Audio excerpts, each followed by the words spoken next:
Hello, my name is Martin McMorrow and the topic of this presentation is understanding assignment questions. Basically, it's going to consist of 5 different sections. We're going to begin with a review of the different types of assignments you may have to do at university and the underlying purpose of these assignments. Then we're going to focus on 2 very common types of assignments: essay questions and report questions. After that, we're going to look at the connection between understanding the question and planning the assignment. And finally, we're going to look at common mistakes you'll need to avoid if you're going to reach your potential in these assignments and enjoy the work involved.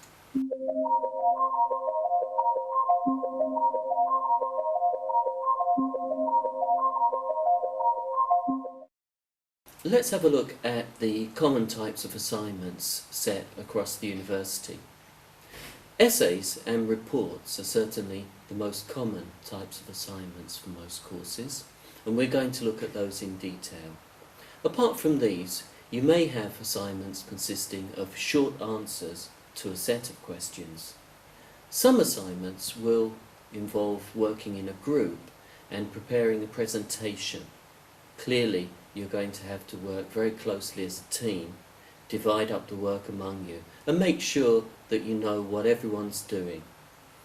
Very often these are followed up with a report in which you write up the sections, and similarly you'll need to make sure that you work together on that. Finally, there are different kinds of projects which may be set as assignments depending on the nature of the course. For example, some assignments may require you to develop a strategic plan where you're able to show that you can put that theory into practice in a particular context to solve a particular real-world problem. Okay, so that's an overview of types of assignments. Whatever type of assignment you're going to do, you need to be aware of the underlying purpose. Why are your tutors asking you to do these assignments? Why not, for example, just test you on your knowledge of the content of the paper? I remember when I was at school, that was how we were often assessed. We were given some content, we had to learn it, and then we were tested. Well, the fact is that university study is very different. And the important thing here is that you're able to understand and to apply the knowledge which you're developing. Some of the study guides for your courses will make this very clear, and here is an example of one study guide which does make this very clear. The purpose here then is to encourage students to present their views in a structured and logical fashion. Now that clearly means that you need to have a view to present. You need to think of your own ideas on the subject. And a structured and logical fashion means you need to plan your answer. The purpose here too is to reinforce key concepts developed in the course. Now that means you'll be expected to select the concepts which are relevant for this assignment. You'll need to provide a definition. Normally, that's something that you can quote from one of your books or essays or articles. But at the same time, you'll need to explain in your own words and give examples to show that you've thoroughly understood those key concepts. Furthermore, as a university assignment, the intention is to help you to develop research skills. So that means it's important that you use the university library and you refer to a range of different sources in your assignments, rather than just depending on internet sources or things that you really didn't need to go to university to do. So, what counts in evaluation? Well, as we've seen, the underlying purpose is to encourage you to research and communicate those ideas clearly. So if you have a look at criteria for assessment, you'll often find that there's a set of criteria for the knowledge which you've gained and demonstrated in the assignment.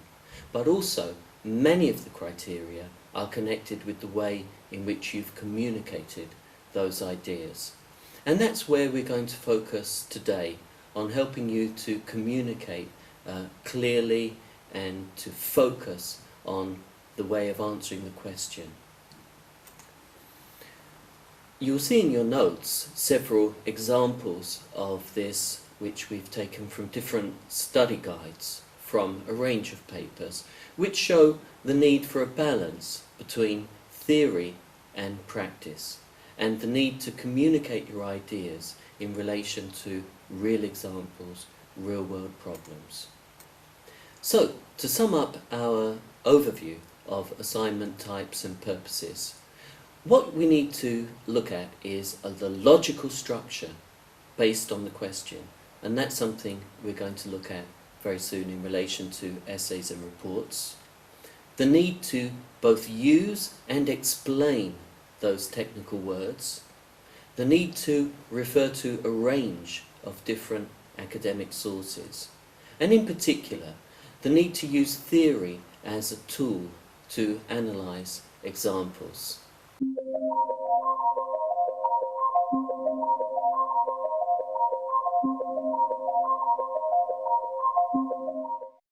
So, let's have a look at essay questions, and we're going to focus on a particular technique of analysing essay questions, which looks at the topic, the instruction, and the restrictions.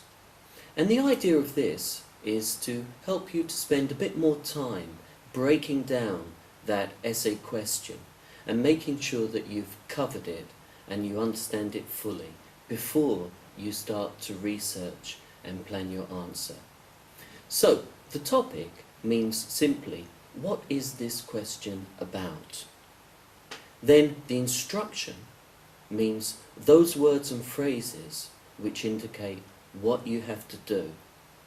And the restrictions are the limitations which show where you draw the line. In other words, what you need to include and what is outside this particular question. So, to do that, we've got two example essay questions. You can see these two in your notes. The first question here reads, it has been suggested that New Zealand and Australia should adopt a common currency. What are the arguments for and against this proposal? Refer to specific sectors of New Zealand business and/or society which might benefit or suffer from such development, and express an overall opinion on the proposal. Question 2 reads, discuss the relevance of one of the following to the organisation in which you work: management by objectives, force field analysis, and the theory of constraints. So, the first step, whatever the question you're going to analyse, is to identify the topic of the question. You'll need to find those words which identify the specific topic and highlight it clearly so that your research and writing is sharply focused. So, let's go back to our two example questions. Question 1, have you already identified the key topic words? Common currency is what we need to focus on here. Question 2 actually makes the question much easier because the three possible topics are actually listed at the end, and you need to choose one of these topics. Now, why is it important to begin by identifying the topic? Well, it's the basis for your research, and I would actually recommend that you begin by brainstorming your ideas on the topic before you do anything else. In fact, before you've even really got into your research. Because any ideas which you may already have, examples you have, ideas which you've got from your previous study or reading, will be useful as a basis for your understanding. And as we saw earlier, it's important for you to develop your views on this subject. It's so easy just to get lost in your research. So why not begin by doing the kind of mind map which you'll see in your notes. So the second step is to focus on the instruction or task words. These are normally verbs and question words in the assignment. You'll need to make sure you double check the meaning of those question words and also ensure you know how many parts the question has, because one very frequent error is just to answer one or two parts of the question and completely miss out the third one for some reason. So remember to take time and identify any and all of the instruction words in the question. So again, looking at our examples, have you actually identified the task words and expressions? So for question 1, we've got a very clear expression. What are the arguments for and against? And then a second part inviting you to express an overall opinion. Question 2, on the other hand, is much shorter. There's a single task word, discuss. However, the question is asking you to do something very similar to question 1. And if you have a look in your notes at the meaning of all the different instruction or task words, you'll see discuss, which is the most common task word, really has a deeper meaning which it's worth considering any time in which you answer an assignment question. Because for discuss, you'll be expected to explain, identify the theory, and also to present different arguments on the theme and to produce a conclusion. So actually, although you've only got a single word here, you'll be expected to do all of those things which are included in question 1. And the third part of your analysis is to focus on the restrictions. You need to ask yourself, what are the restrictions or limits on what I'm meant to do? If you ignore those restrictions, you'll waste your time, and in the end you'll lose marks because you haven't focused on the question that was set. Looking again at our 2 essay questions, you'll see that there are very clear restrictions to these topics. For the first question, you'll notice that you're asked to refer to specific sectors of New Zealand business or society which might benefit or suffer from such development. So that's going to be the focus for this assignment.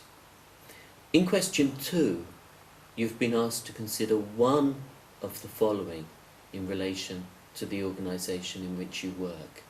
So you'll be wasting your time to try and do all of them. So to sum up what we've said about analysing essay questions, what we've looked at is the TIR method: topic, instruction and restriction. Now this is common sense, but believe me, the time you invest in analysing the question will be time well spent and will put you in a very good position to begin your research and to plan your answer. Too many students spend little time really analysing the question, and in fact seem to have a vague idea of what the question is actually asking them to do. Make sure that you have a very clear idea. You know the question very well. You know all the parts of the question. in order to make sure that you begin your research on the best possible basis. So, before we move on, let's do some more practice in identifying the topic, the instruction and the restriction with some other essay questions. Describe some of the major changes adopted by Western firms to serve their customers in one of these 4 countries: India, China, South Korea or Japan. Explain the reason for these changes and discuss the implications of these changes to their business practice and success in that country. So remember, we need first to focus on the topic. So here the topic is the major changes adopted by Western firms. And you see here there are actually 3 instruction words. Remember, you'll have a definition of these words in your notes. We have describe, explain and discuss. And remember, with discuss, we need a more full answer, looking at different implications, some positive and some negative. And finally, the restriction here, again, it's one of these 4 countries. Some more practice for you now. Discuss the major personality traits, attitudes, and general traits associated with being a successful leader. Evaluate how these variables could be influenced by aspects of the environment of management. So what topics do we have here? In fact, 2 different topics. We have successful leadership and the environment of management. And this question is asking you to relate these 2 together. The instruction words, again, discuss and evaluate. Both of these words included in your list, in your notes. And finally, the restriction of this question is asking you to restrict your answer to the major personality traits, attitudes and general traits of these successful leaders.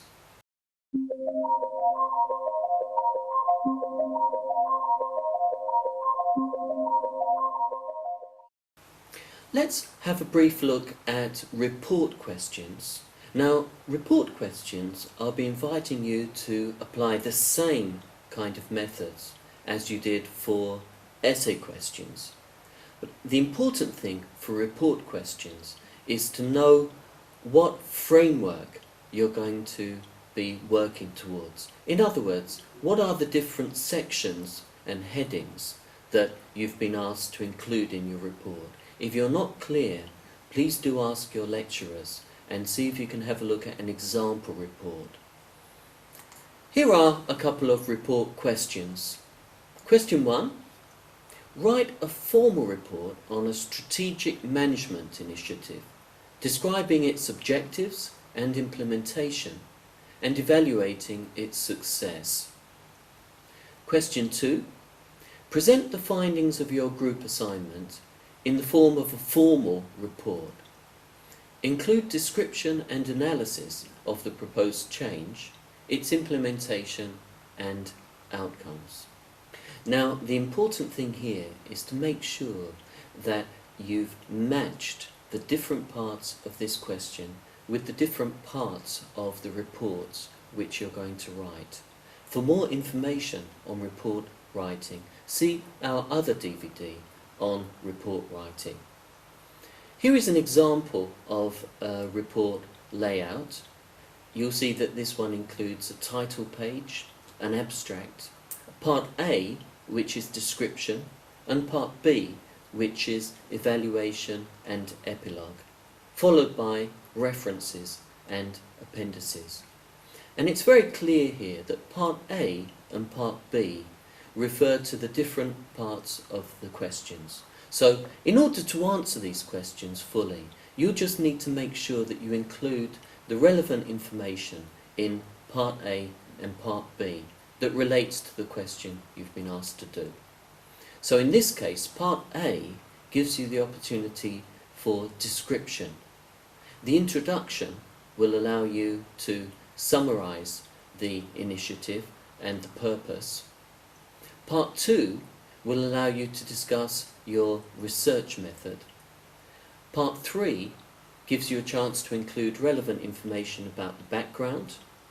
And Part 4 is where you'll focus on the initiative, for example, the change or the strategy which you're focusing on in this assignment.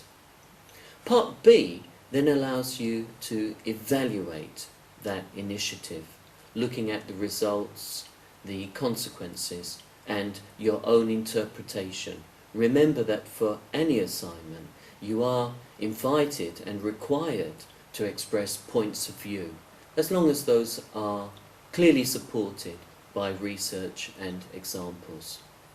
The epilogue is an opportunity for you to update to the present on that particular change or initiative. So, we've seen that report writing also means you need to break down the question into the different parts. And in the case of a report, those parts are clearly headed and form different sections of the report that you're going to write.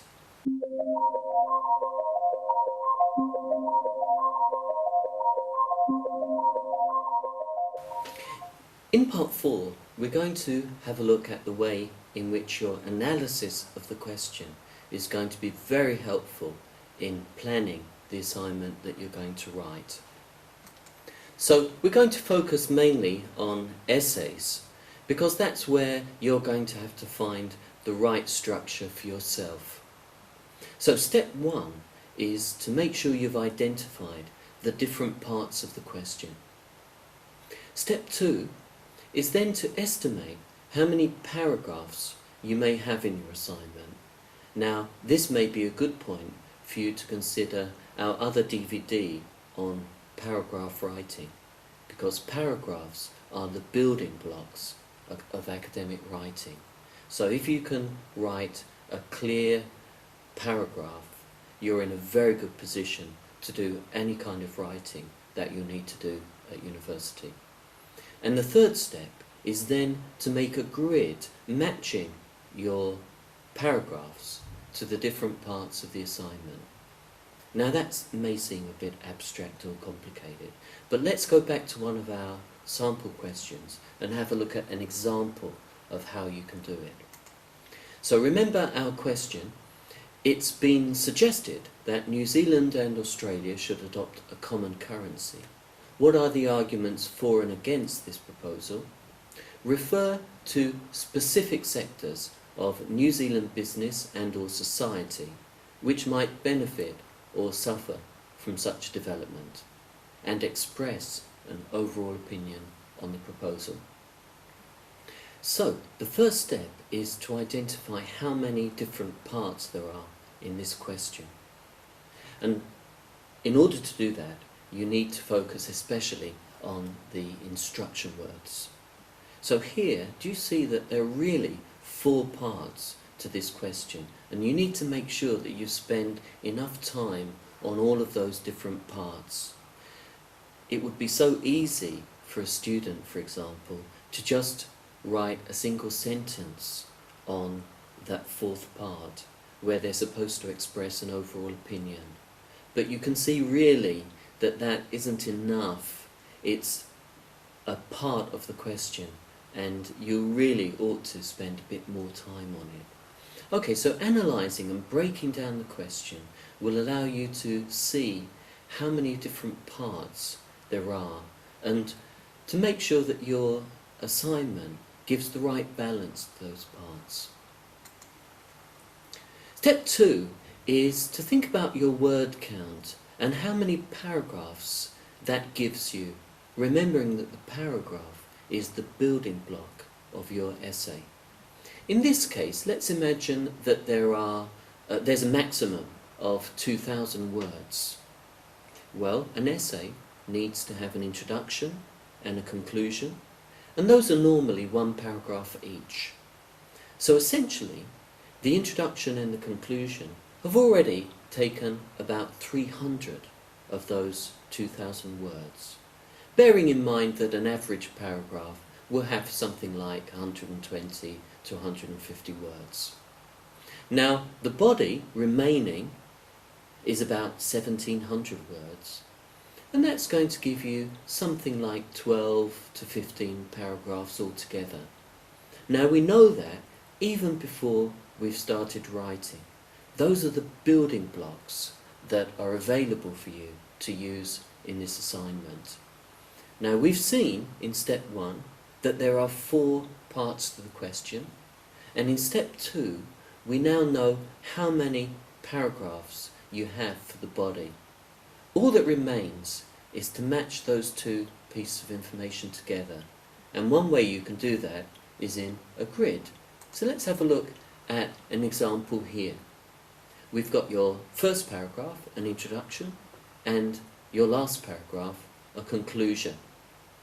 And if you have a look at this grid, I think you'll agree that there's a perfectly good balance of the 4 parts.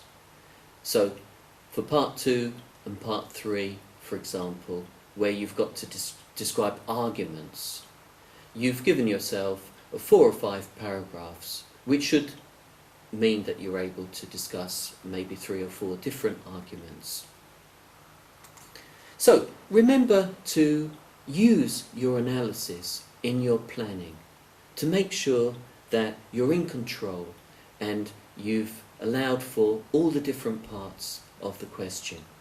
Obviously, then you'll know what you need to research, what information you need to include to fill in those blocks that you've already prepared.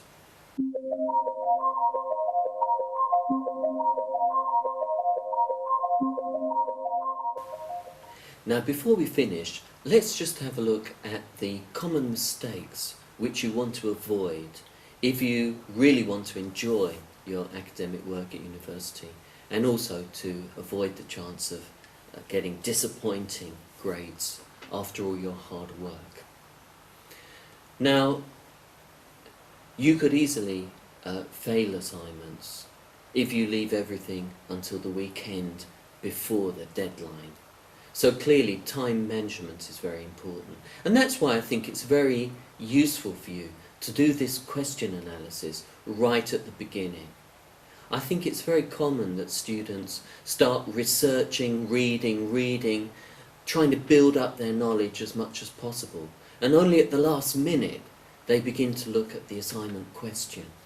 Logically, that's where you should start, and in fact it makes perfect sense to have a good look at the assignment question, to break it down, analyse it, before you even do your research and study, because then you'll be able to use that as a guide for your study, and you'll be studying much more efficiently as a result. Well, what's another way you could fail your assignments?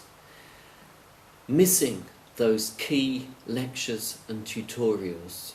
Now, it's a mistake to believe that you can just go and do your assignment by yourself. There are bound to be key pieces of information which you're going to obtain from your lectures. And what's more, it's a great opportunity to ask questions while your tutors are engaging with you as a class, and to work as a group together. So, what would be another way in which you could easily fail an assignment? Well, one very popular way of doing this is just to use the lecture notes or the information in the study guide, and then maybe just turn on the computer and see what's out there on the internet. And that's how you could do your research. Well, the easy way isn't always the best way, and you need to remember why you're here, why you've come to university. It's really for the resources that are available. If you want to be part of this community, then you'll need to try and use the resources which we share as a community, and to not to be afraid to go and use the library. The librarians are very helpful. Use your online resources, but journals and academic articles, rather than the lottery that is the internet. Obviously, the internet does contain some useful information, but you need to be critical in the way in which you use it. That brings me to a similar type of issue, which is the issue of copying. Even if you're copying from some article, even if you change some of the words, you need to be very careful that you understand what it means to plagiarize and why that's such an important thing to avoid in your academic assignments. Another important consideration is the language which you use. You may feel that your academic writing will benefit from the use of technical, difficult words, long sentences, and indeed you may impress yourself terribly with all these difficult words. But your tutor wants clarity. It will be necessary for you to use difficult words, technical words, but it's important that you demonstrate your understanding of these words by explaining them in your own clear words and giving examples. Yes, I think that a big part of this presentation today has been to encourage you to know the question and to identify the different parts of the question through analysis. One very easy way in which you could fail your assignments would be simply to answer half of the question. And even if that's a very good answer, half is 50%, even if the answer was perfect. So give yourself a better chance by following some of the guidelines that we've been talking about today. Finally, to go right back to the beginning, when we looked at the purpose of assignments, one of these purposes is to encourage you to develop yourself as a researcher. And so it's important for you to be able to express your viewpoints clearly and to support your arguments. And make sure that you have your own ideas on the subject before you begin to write. Because it's all too easy just to become lost in research or just to repeat anything that you've read in the books. Well, that brings us to the end of this brief presentation on analysing assignment questions, and I do hope it's been useful for you, and I hope that you enjoy your academic work. It's hard work at times, but it should give you a great feeling of satisfaction in what you've produced. And the purpose of this presentation has been to help you to avoid some of those common mistakes that people make when they start writing assignments at university. So to summarise, it is important for you to make sure you've checked the basic details of the assignment. Make sure you know the deadline, the word limit, you know the number of sources, the type of sources that you're supposed to be using in your research, and you know how it's supposed to be presented. Time management is crucial, and it's very important right from the beginning that you allow yourself enough time for research, for planning, for writing, and for reviewing. If you try and squash all of those stages together, you won't have a very good result. Certainly not a result that you can be fully satisfied with, because you know that you could have done better. So give yourself the chance to show what you can do. We focused on analysing the question, and in particular the importance of doing this at an early stage rather than leaving it to the end. And we've looked at topic, instruction and restriction as one way of analysing questions to make sure that you've covered all of the different parts of the question and that you're prepared to begin your planning and research. The topic word in particular is a great basis for you to begin your research, and you can start that straight away by brainstorming your own ideas and your own background knowledge, even before you begin your academic research. Then, your plan can be closely based on your analysis of the question. Make sure that the different parts which you've identified in the question are part of your plan, so that you've given enough space to all of the different parts of the question. Have a good look at our list in your notes of the meaning of those different instruction words. Words like discuss, for example, need careful thought. Don't believe that just because a question is short, it's easy or simple. Sometimes those are the ones which need the greatest thought. It's important for you to make sure that you focus on your destination before you start your journey.